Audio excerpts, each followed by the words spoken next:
সবাইকে অনেক অনেক শুভেচ্ছা শবে বরাতের। হ্যালো এভরিওয়ান, আসসালামু আলাইকুম। কেমন আছেন সবাই? আজকে যেহেতু শবে বরাত, তার জন্য আজকে মাটি চুলায় রান্না করব সেমাই, সাথে হলো রুটি। যাই হোক, নাটেন অবশ্যই দেখতে থাকুন। কিন্তু আজকে আমার আম্মুর জন্য আমার অনেক মায়া লাগতেছে, আমার আম্মুর কথা অনেক মনে পড়তেছে। কারণ আমরা যখন ছোট ছিলাম তখন এই দিনে আমার আম্মু আমাদেরকে বলতো গোসল করো, সাথে নতুন কাপড় পরো, যাতে আল্লাহ ডাক কবুল করে।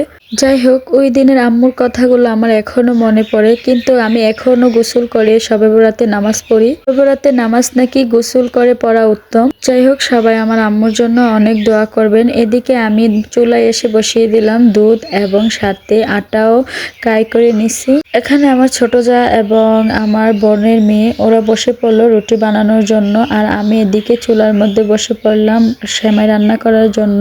সেমাই রুটি রান্না করলে একটা ঈদ ঈদ ফিল আসে। এই দিনটা না অনেক আনন্দ লাগে যখন সবাই একসাথে মিলেমিশে রান্না করি এবং সবাই একসাথে মিশে নামাজ পড়ি।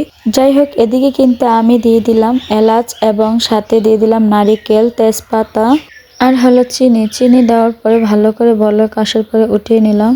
এটা যখন হালকা ঠান্ডা হয়ে আসলো তখন দিয়ে দেওয়া হলো সেমাইগুলো যদি সাথে সাথে দিয়ে দেওয়া হয় তখন অনেকটা আটালো ভাব হয়ে যায়, তার জন্য একটু ঠান্ডা হলে দিলে অনেক ভালো হয়। সেমাইগুলো দেওয়ার পরে ভালো করে নেড়ে তারপরে দিয়ে দেওয়া হবে কিশমিশ। যাই হোক, এখন কিশমিশ দেওয়ার পরে ভালো করে ডেকে দেওয়ার পরে শেষ হয়ে যাবে আমাদের সেমাই রান্না করা। এদিকে আমি সেমাই নিয়ে ঘরে চলে আসছি, আর ওইদিকে ওরা রুটি বানাচ্ছে। যাই হোক, এই ছিল আজকে আমাদের শবে বরাতের খাবার। কার কার বাড়িতে এরকম আয়োজন হয়েছে অবশ্যই কমেন্টে জানাবেন। আর সবাই ভালো থাকবেন, সুস্থ থাকবেন। আল্লাহ হাফেজ।